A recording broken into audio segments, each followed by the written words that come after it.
Es muy grato estar de nuevo con ustedes en Entérate de Caracol Internacional. Colombia está conmocionada porque el contralor Edgardo Maya Villazón destapó la semana pasada, a través de varios medios de comunicación, un escándalo de una magnitud verdaderamente asombrosa y aberrante. La gente se pregunta y se sigue preguntando, pero ¿cómo es posible que un proyecto como el de Reficar, que es un gran complejo tecnológico para refinar los crudos que necesita y consume Colombia, cuando tenía un presupuesto de 3.777 millones de dólares, llegó a costar o va a costar más de 8.050 millones de dólares, con más de 2 años de retraso en la entrada en ejecución?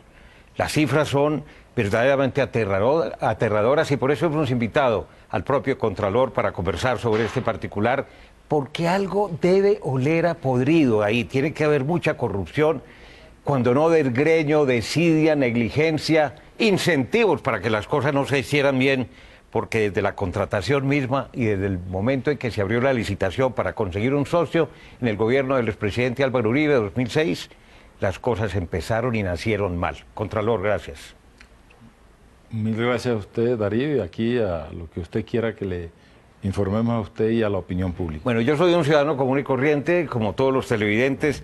¿Esto por qué alcanza esta desproporción? Está bien y es lógico que muchos proyectos tienen unos presupuestos y se costean y después hay que reajustarlos un 25, un 20, un 30%, pero es que un 107%.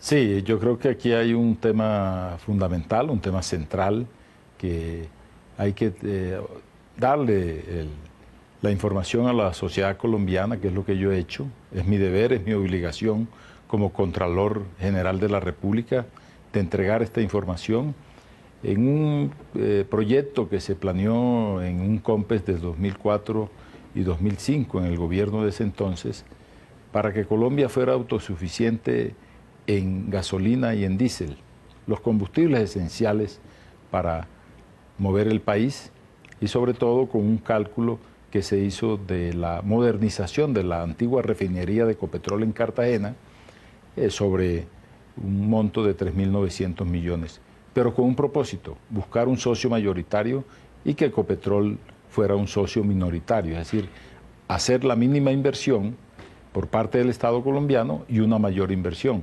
Y hoy nos encontramos que Ecopetrol... El dueño del 100%.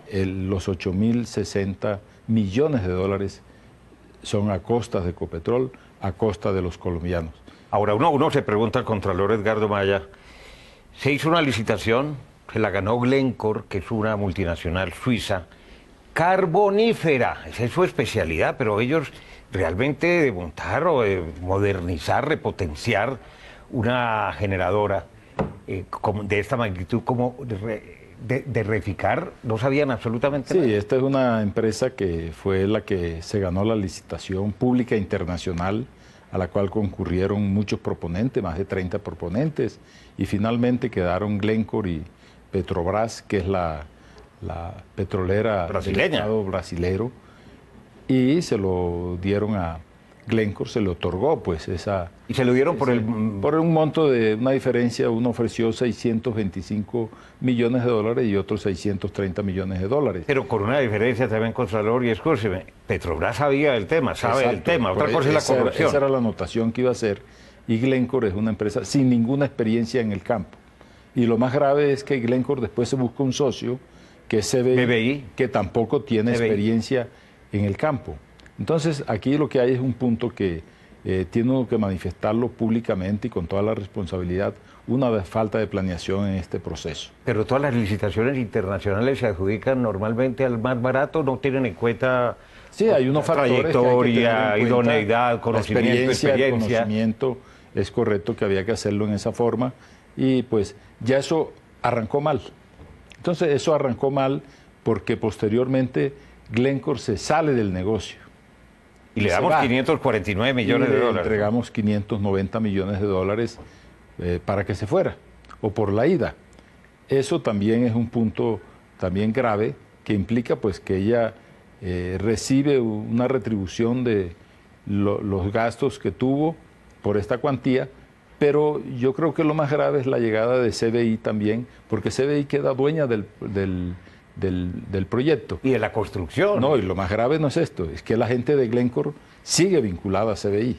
La gente de Glencore no se fue la empresa, se fue el nombre, se fue la razón social, pero ellos quedaron ahí y continuaron con CBI.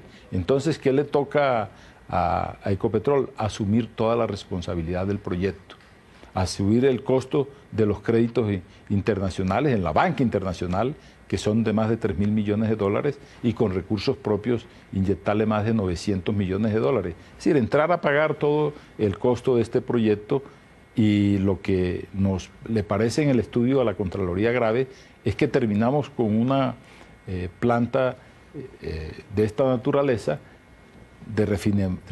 para refinar productos del petróleo, para producir gasolina y para producir diésel, y resulta que el proyecto era para que fuéramos autosuficientes en gasolina y autosuficientes en diésel. Y hoy en día estamos siendo autosuficientes en gasolina hasta el 2019 y ya estamos en déficit de diésel desde hace rato y continuaremos así. Del 2019 en adelante, según el estudio de la Contraloría General de la República, que es un estudio técnico, ahora estamos en la fase de la auditoría, pues no llegaremos a ser autosuficientes en ninguno de los dos renglones. No, ahora, o sea, en 3 años ya no vamos a ser autosuficientes, Contralor. ¿Cómo se toma la decisión de contratar con CBI por el sistema de reembolsos? Ellos compraban, adjudicaban, subcontrataban, en fin, y posteriormente le pasaban las facturas a Ecopetrol, que lo único que tenían que hacer era girar. Esa es una modalidad contractual no utilizada en Colombia, la famosa EPC, de costos reembolsables. Inicialmente se había pensado en costos fijos. Usted contrata la obra llave en por mano, un valor, llave en mano, para que le entreguen la obra. En el camino resultó esta modalidad de contratación, que es que por primera vez se utiliza en Colombia, en donde usted gasta lo que considere que debe gastar y yo le pago. Hace la ingeniería del proyecto, la construcción del proyecto, la ejecución de todo el proyecto y yo le gasto. Entonces, había anticipos, que hay anticipos, y hay costos reembolsables por 1.800 millones de dólares, que son los costos reembolsables, además de los anticipos que se daban del 20, del 30, del 40%, y en circunstancias los contratistas decían, no nos den tanta plata, que no necesitamos tanta plata. Entonces, ese es un desafuero, pues un sobredimensionamiento del una proceso, irresponsabilidad y una del proceso. Entonces, pues eso va a ser un costo que terminamos pagando todos los colombianos. Contralor, entonces la gente empieza a preguntarse a estas alturas, ¿quién tuvo la culpa? ¿Cuáles fueron los responsables? Sale del COMPES la posibilidad de hacer una licitación, o que se convoque, que se estudie muy bien antes de proceder a hacer la licitación. No se estudia con toda la responsabilidad ni con toda la diligencia. Después se adjudica mal al que no tenía experiencia, al que no tenía ninguna tradición en esta materia, a la Glencore. Después le pagamos esa burrada para que se vaya a la Glencore. La Glencore subcontrata con CBI, pero sigue accionariamente vinculada. Y fuera de eso se le adjudica un contrato de lo que no había antecedentes en Colombia. ¿No hay responsables? ¿No hay una junta directiva? Tiene que haber responsables. Y ese es el objeto y el objetivo de la Contraloría General de la República en la auditoría que estamos haciendo. Desafortunadamente hay dos factores. Las funciones de la Contraloría a partir de la Constitución de 1991 es un control posterior. Nosotros llegamos después de la fiesta y había un control de advertencia en donde podía intervenir antes de o durante la Contraloría General de la República, pero desafortunadamente la Corte Constitucional en el mes de marzo lo declaró inexequible. Esa era una función legal, de origen legal. Vamos a presentar un acto legislativo para recuperar esa función para la Contraloría ahora en el mes de marzo al Congreso de la República, para que se estructure nuevamente y se autorice el control de advertencia, porque estos son los casos en donde debemos intervenir y debemos hacerlo a tiempo. Pero no solamente el control de advertencia, ¿no se podría recuperar la posibilidad del control previo en cierto tipo de obras? Yo creo que con el control de advertencia es suficiente, porque ese control previo en el pasado fue un factor de corrupción. Esa coadministración, esa forma como avalaba la Contraloría todos los procesos, y esa fue la razón de ser de el final de ese control previo, por parte de la constituyente cuando consideró que eso había sido un factor de corrupción muy grande. Contralor, usted nos habla de gastos reembolsables, fuera de los anticipos que ya Ecopetrol le había girado a CBI, por 1.800 millones de dólares. ¿Cuáles han sido esos hallazgos fundamentales que a usted lo han sacudido? Bueno, nosotros lo que hemos hecho es un estudio técnico, hallazgos, es lo que se va a producir en la auditoría, qué es lo que se produce, pero tenemos mucha información. Por ejemplo, lo que yo no he vacilado en llamar la feria de contratos. Tenemos 2.460 contratos en donde encontramos una proporción de más de 440 contratos. Para poner un ejemplo, en el sector público, un contrato se puede adicionar hasta el 50%. Aquí hay adiciones del 500%, del 1.000%, del 2.000%, hasta del 37.000% hay un contrato adicionado. Y entonces unas cuantías en que usted encuentra un tema de andamios de 78.000 millones de dólares. Usted encuentra un tema de cajas, de las cajas donde se lleva la comida, es decir, donde se suministran los alimentos que usted se le entregan cuando usted hace un pedido a domicilio o cuando compra algo en un centro de alimentos donde producen alimentos y lo lleva a su casa, esa cajita de cartón. Hay 1.800 millones de pesos en cajitas de cartón, por ejemplo. Entonces uno ve una dimensión, y yo quiero ser claro, como lo he sido en todas las intervenciones, no es que la Contraloría, no es que se oponga a que hagan grandes obras en el país, grandes proyectos en el sector de la infraestructura, en este sector petrolero, en el sector eléctrico. Lo que sí es que hay que controlarlo, porque este sobredimensionamiento que hay es muy difícil de controlar cuando llegamos ya, se han hecho los gastos, se han hecho se han asumido la responsabilidad de este costo, pues que significa para Ecopetrol mucha plata. Mínimo hubo ligereza, piñata de contratos, sí, falta de estudio, negligencia, y usted hablaba incluso... Falta de planeación. Pero también posiblemente algunos delitos. Sí, ahí estamos en ese tema, pues y desde luego lo que tenga relevancia penal se traslada a la Fiscalía General de la Nación, lo que tenga relevancia de carácter disciplinario a la Procuraduría General de la Nación. Estas entidades al tiempo también ya arrancaron sus investigaciones, según las informaciones que nos han dado. Podemos hacer un frente común a un sistema del CIVIGEP, que es cuando actúa conjuntamente la Contraloría, la Fiscalía y la Procuraduría. También es viable este proceso en este momento, porque, por ejemplo, le pongo yo un caso, el tema de dónde están los servidores, dónde está el data center de ellos. Este era un proyecto que manejaba un centro de cómputo de información muy grande. Entonces tenemos que llegar a ellos para ver cómo se hicieron las autorizaciones, cómo se llegó al proceso de contratación. Entonces estamos en la etapa del precontrato, del contrato y de la ejecución del contrato. Entonces eso hace parte de la investigación que estamos a toda marcha haciéndolo. Ya regresamos en Entérate de Caracol Internacional con el Contralor General, Edgardo Maya Villazón, el escándalo de Reficar.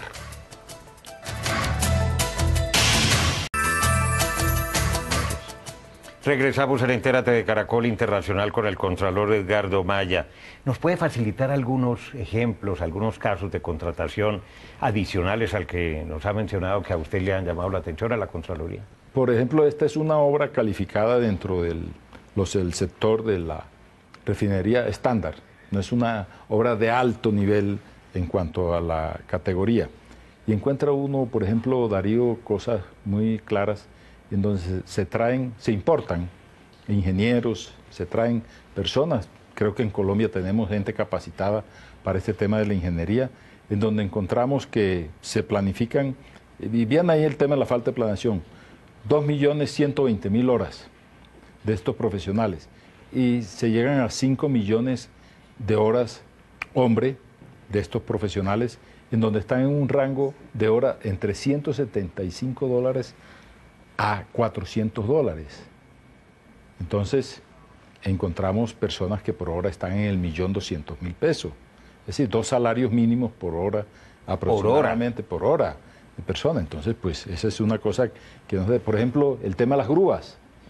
Hay la planeación que se van a alquilar 70 grúas. Entonces encontramos que se han alquilado 186 grúas. Ahí estuvieron funcionando, imagínense usted la dimensión de eso, de esas grúas que usted ve en la construcción de los edificios, 186 grúas al tiempo.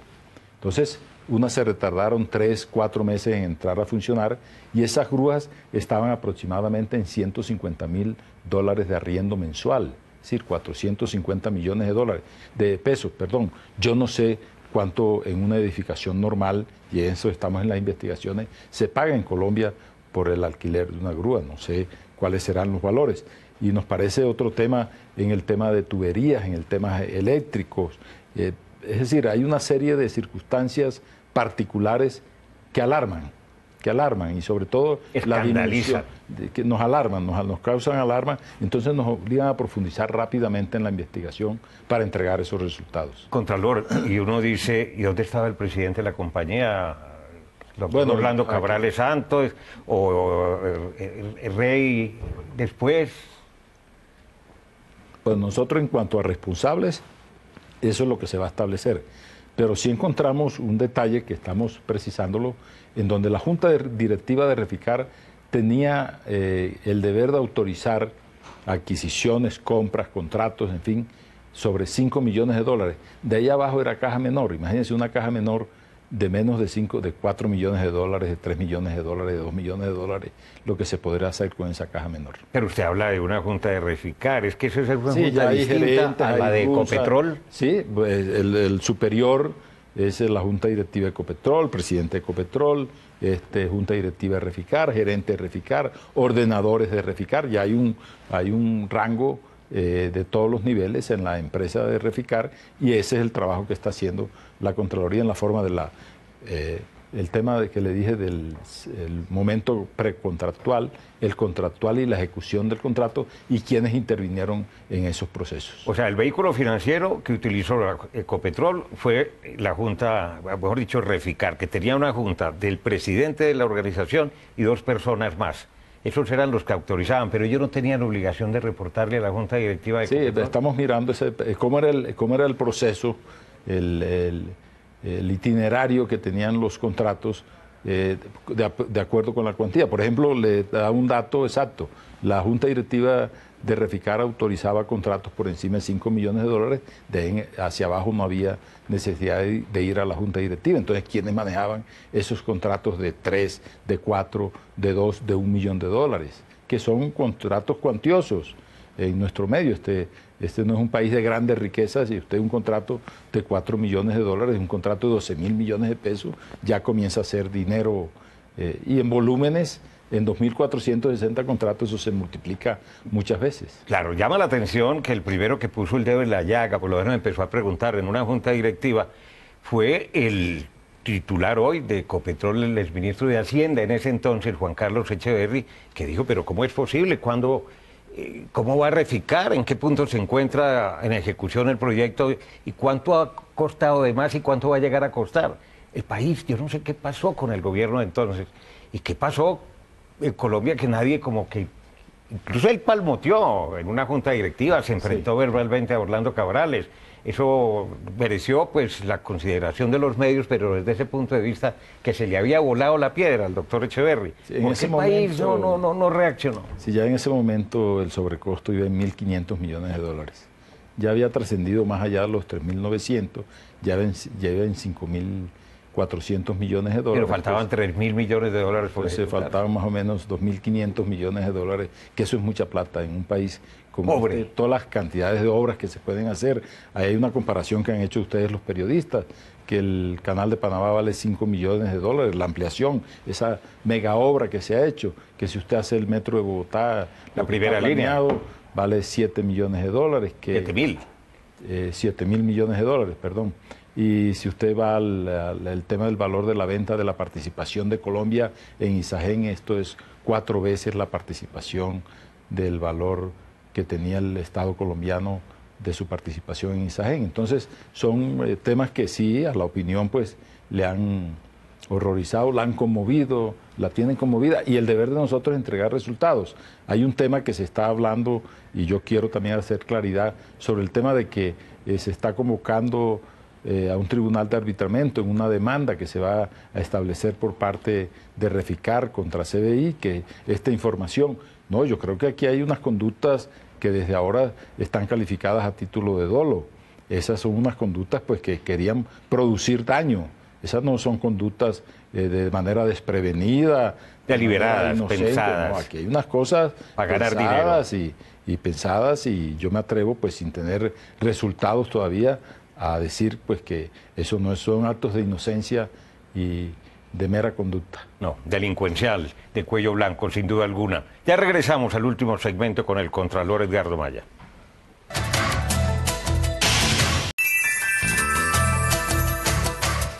Regresamos al último segmento de Caracol Internacional.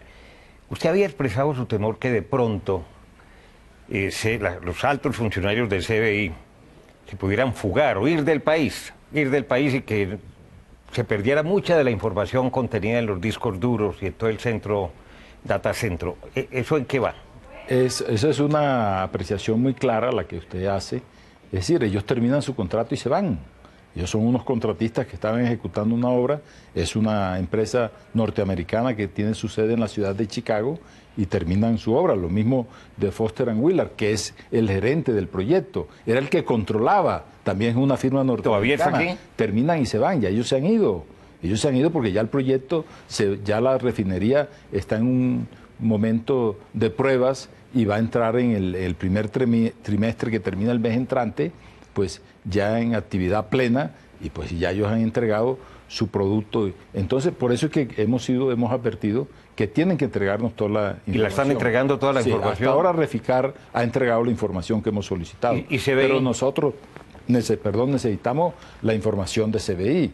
La información de CBI, sobre todo, dónde están los que nos entregan los servidores, dónde estaba el data center de ellos, dónde está toda esa información. Vuelvo a recalcar el tema, porque esos contratos se tramitaban, el procedimiento ya, hay mucho contrato, Darío, que ya no se tramita pues en juntas, en organizaciones, sino que se manda la propuesta por correo y se contesta por correo directamente. Eso es un trámite electrónico. No hay tiempo en 2.460 contratos, que hay contratos que tienen 1, 10, 20, 30, 40, 50, 100 adiciones para estar uno en reunión, es decir, no alcanza el tiempo. Entonces, el sistema electrónico es el sistema viable, el sistema más apto para tramitar esos contratos. Se había estimado en el 15% la tasa, la TIR, interna de retorno, pero en este momento entiendo que no alcanza ni al 4.6. Bueno, mire, la tasa de retorno que consideraron en el estudio era del 14.5%, exactamente. Hoy está en el 4.5%. Y la tasa de intereses que se está pagando por concepto de intereses del 5.5%, o sea que hay un 1.5% de pérdidas. Y Ecopetrol ha venido acumulando pérdidas por más de $1.000 millones en este tema y ha tenido que estar, esas son unas deudas que se adquirieron a 12 años con 2 años de gracia, esos 2 años de gracia ya pasaron y usted está pagando intereses sobre más de $3.000 millones de dólares. Pues así las cosas no va a ser viable o no va a ser tan rentable. Eso es un problema que afecta a la estructura financiera de la empresa colombiana de petróleos. Indudablemente la va a afectar y desde luego tenemos una circunstancia particular, el precio del petróleo que está por debajo. Entonces, si la empresa tiene aproximadamente entre 3.000 y 4.000 millones de dólares en deuda y la empresa vale 15.000 millones de dólares, estamos hablando de un 20%, un 30% del valor de la empresa que está protegiendo y que están parando esa deuda. ¿Cuánto le costó al país hasta el momento el retraso en la ejecución del proyecto? Sí, yo creo que esos 29 meses en que es decir, eso sobre ese tema más de $1.000 millones de dólares le costó al país el tema del retraso, la no entrega a tiempo de la refinería en la forma en que estaba programada. Y una cosa es que, fíjese, se programa, yo fui testigo del tema de la concesión del aeropuerto El Dorado, en donde se programa la remodelación de un aeropuerto y se termina construyendo un nuevo aeropuerto. Entonces, allá se habían puesto 20 años de concesión, entonces se extendió a 30 años la concesión del aeropuerto y se dieron $200 millones más de lo que se había pactado, tuvo ese costo. Aquí, en el COMPES, la modernización de la refinería, y entonces se termina construyendo una nueva refinería. Entonces ahora hay que hacer la compatibilidad de la refinería antigua que está ahí al lado y la refinería esta que se acaba. Todos los errores del mundo. ¿En cuánto tiempo cree usted que termina la Contraloría? Nosotros entregamos los resultados lo más pronto posible. ¿De aquí a mediados del año de pronto? Sí, desde luego. ¿Habrá cárcel? Por lo menos que la Fiscalía meta la mano. Ese es un tema de la Fiscalía y de la responsabilidad. Nosotros nada más miramos el tema de carácter fiscal. ¿Usted en su larga vida pública había visto algo igual en la historia de Colombia? No. Con eso está dicho todo. Muchas gracias, Contralor Edgardo Maya. A usted, Darío, muy amable. Increíble. Recuerden que ustedes pueden seguirnos en Twitter a través de nuestra cuenta @entératecaracol. También puede escribirnos a través del correo electrónico entérate@caracoltv.com.co. Y visiten nuestra página web www.noticiascaracol.com/entérate. Allí podrá acceder a nuestros capítulos completos y los espero como siempre la próxima semana.